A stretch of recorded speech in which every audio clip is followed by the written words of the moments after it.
Sa tatlong laban ng Gilas sa FIBA World Cup, ano sa tingin mo ang naging dahilan ng kanilang pagkatalo? A. Di uubra ang sistema laban sa ibang teams.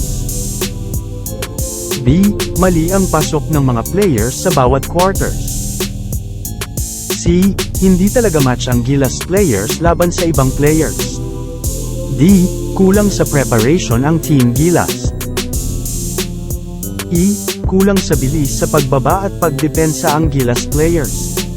At F. Ganun talaga ang laro ng basketball, may nananalo. May natatalo, bilog ang bola. Disclaimer: ang survey na ito ay upang malaman lang ang opinion ng mga Gilas fans at hindi para i-down ang Team Gilas. Sa mga susunod na games ay naway manalo ang Gilas at makapag-adjust sa kanilang magiging laban. Mag-subscribe para sa mga susunod na updates. Maraming salamat.